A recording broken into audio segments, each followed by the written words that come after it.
Hello everybody, my name is Garfunkle, welcome back to the channel. I'm still unemployed, you're still doom scrolling, and we just kidnapped the president of Venezuela.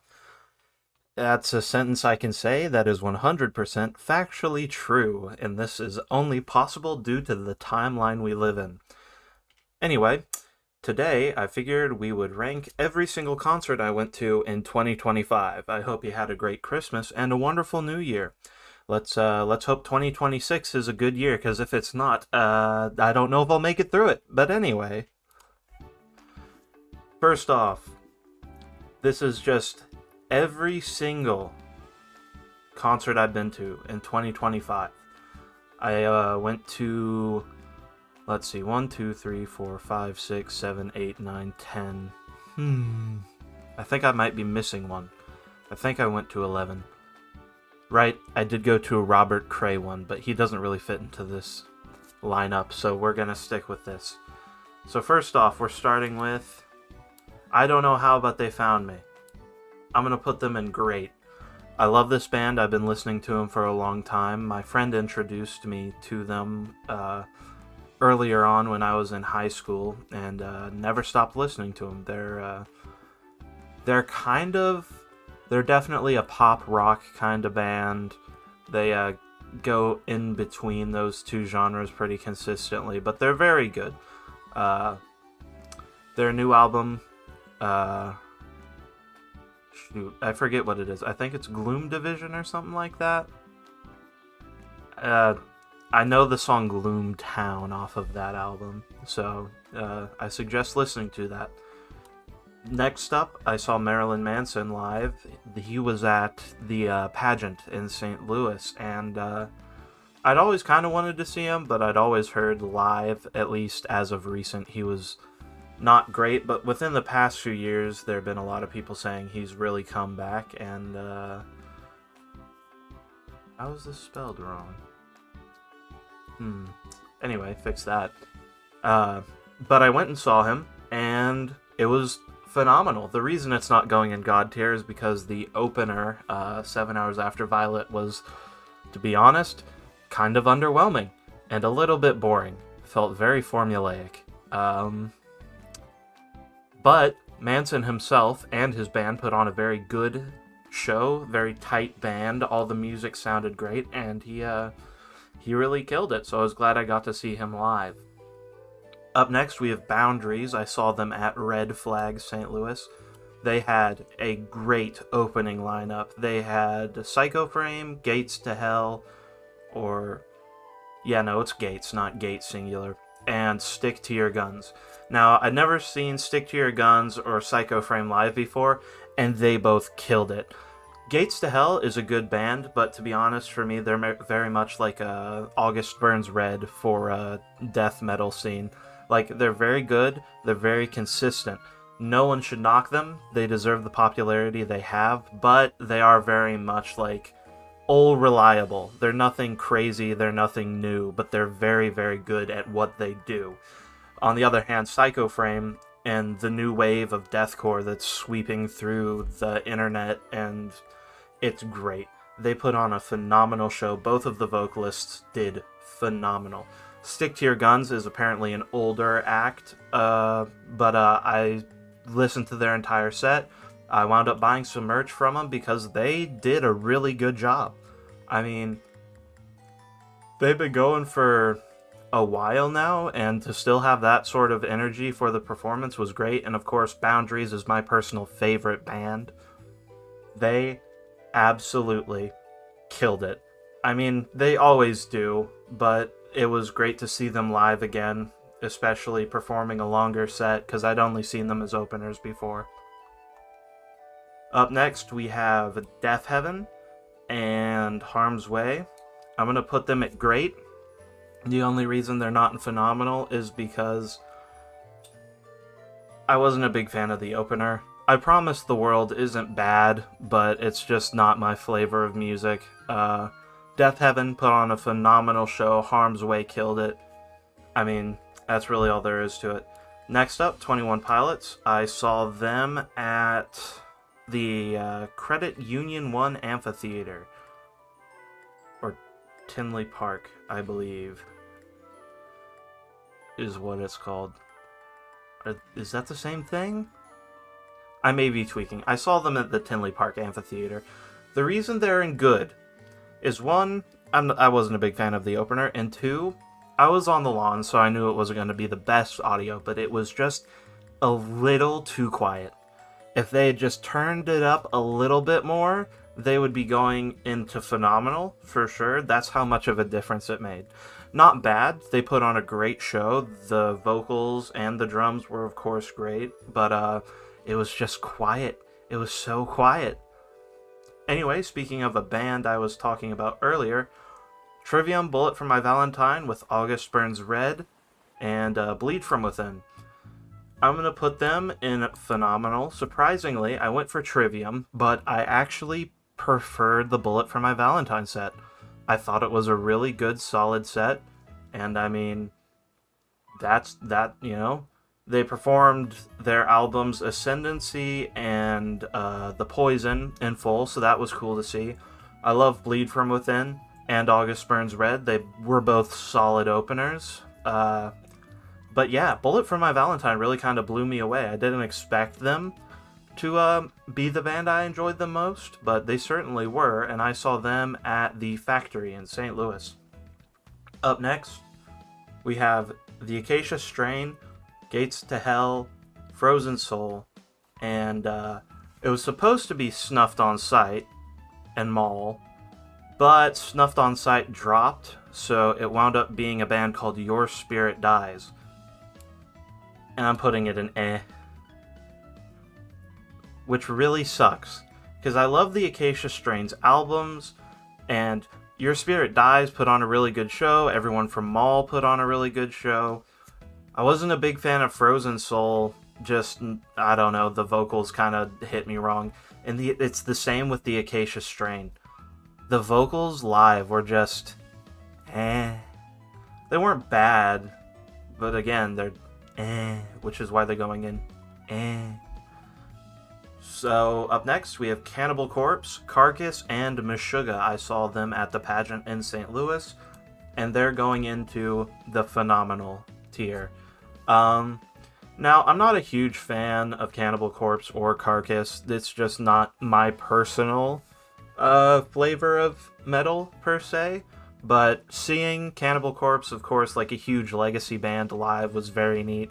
And Meshuggah just absolutely crushed it. Their entire set was fun to listen to. It was enjoyable. It was very visually neat. And all of the band members killed it. Carcass and Cannibal Corpse put on a good opening act. That's really all I have to say about that. Up next, we have Pierce the Veil on their I Can't Hear You tour with Sleeping with Sirens, and I believe there were, Beach Weather was the opener. And I saw them at the Credit Union one, not the Credit Union one, just Tinley Park. I'm just going to say Tinley Park Amphitheater. And I didn't expect to, but I loved this concert. It was so good. Beach Weather was an okay opener, again, just not my type of music per se. Sleeping with Sirens, of course, is focused at a younger, more teenage audience, so I mean, you know, sometimes their music's not going to click for me, but they still put on a good show. And then Pierce the Veil came on and absolutely killed it. Their entire set, front to back, was so good, and the entire crowd was involved. I've never been to a concert where I think the crowd was more into the music. And of course, being able to see Pierce the Veil and Sleeping with Sirens perform King for a Day live was very, very, very, very cool. If you ever have the chance, I highly suggest going to see them. It was an incredible experience. Up next, we have Whitechapel, Disembodied Tyrant, Body Snatcher, and I'm blanking pretty hard on one. Oh, Angel Maker. I saw them at the Del Mar Hall in St. Louis, and again, just Angel Maker wasn't bad, but it was definitely, you could tell everything sounded kind of processed. It didn't sound bad, but it sounded very processed, like a lot of modern metal slash deathcore does. Again, they have some good albums, like This Used to Be Heaven, stuff like that, etc. is all very good. But it sounded like deathcore. If someone said, hey, play me a deathcore song, you could put on any of their songs and it wouldn't be bad, but it would very much be like the standard. They're the standard. They're not like raising the bar, in my opinion. Body Snatcher definitely had more core elements in their music as opposed to death elements. So theirs was a little more active. It was, in my opinion, a cooler set than Angel Maker's. And then there was Disembodied Tyrant. And of course, I know it's a little bit hypocritical to say that I didn't like Angel Makers because it sounded super processed and standard, and then say Disembodied Tyrant had a killer set because they are obviously also a pretty processed band. But the difference is Angel Maker is very much just deathcore, and Disembodied Tyrant mixes in certain elements of symphonic and like classical music into their songs, which in my opinion gives them a little bit of an edge of originality above Angel Maker. And so I really loved their set. Of course, I believe their lead singer wasn't there because he had been in a motorcycle accident, which is very unfortunate, but I do believe he is recovering, so that's very good. And then, of course, the Kings, Whitechapel. And the first time I saw Whitechapel is when they were on tour with Lorna Shore in 2023, maybe? I forget. It was the Pain Remains tour where Lorna Shore performed The Pain Remains in full, and they had Kublai Khan and Sangoy Sugabog as the openers and Whitechapel. And, I mean, obviously, their new album, Hymns and Dissonance, came out, and it was a killer album. It was personally one of my top albums of the year. So I saw they were on tour performing that album in whole. I knew I had to go. And sure enough, it was a killer set. The entire album was great to hear live. They had a few older songs thrown in at the end. Incredible. If you ever have the chance to go see them live, I highly suggest it. And then I went to see Robert Cray, which is a blues musician, with my dad, and he's not going to be on this list, but it was a very good show. So, alright, going over the list, we have in God tier, Boundaries, Stick to Your Guns, Gates to Hell, and Psycho Frame. Again, if you get the chance to see Boundaries live, I believe they're doing a tour with August Burns Red and Amityville, or the Amni Affliction? I forget. Anyway, go see them. They're very good live. Pierce the Veil, again, if you have the opportunity to see them live, absolutely do it. I got very fortunate to see them with Sleeping with Sirens. Of course, King for a Day, absolute classic. And phenomenal, we have Marilyn Manson. He's doing great. He's putting on killer live shows. Again, the opener, in my opinion, wasn't great, but hey. And then we have Trivium, Bullet for My Valentine, two classic metalcore legacy bands. It would have been really funny if they got Avenged Sevenfold on this tour and they could have had the Matt Trinity, but of course, no luck there. Of course, August Burns Red and Bleed From Within, both very solid openers. Good show. Meshuggah, crushing it. Always great with their proggy metal. And then Cannibal Corpse and Carcass, again, not like my go-to, but very good to see some older bands still killing it. Whitechapel, again, just talked about them. Great, go see them live if you have the chance. I highly suggest seeing Disembodied Tyrant as well. They're a very fun band, along with Body Snatcher. Then in Great, we have I Don't Know How But They Found Me, kind of the odd one out on this lineup, other than 21 Pilots. And they killed it. I suggest going and listening to their discography. They don't have a whole lot of music out, but all of it is very enjoyable. Of course, you may know the lead singer of the group as the ex-bassist for Panic at the Disco, or as the lead singer of his old band, the Brobecks. And I mean, all of those are very good as well.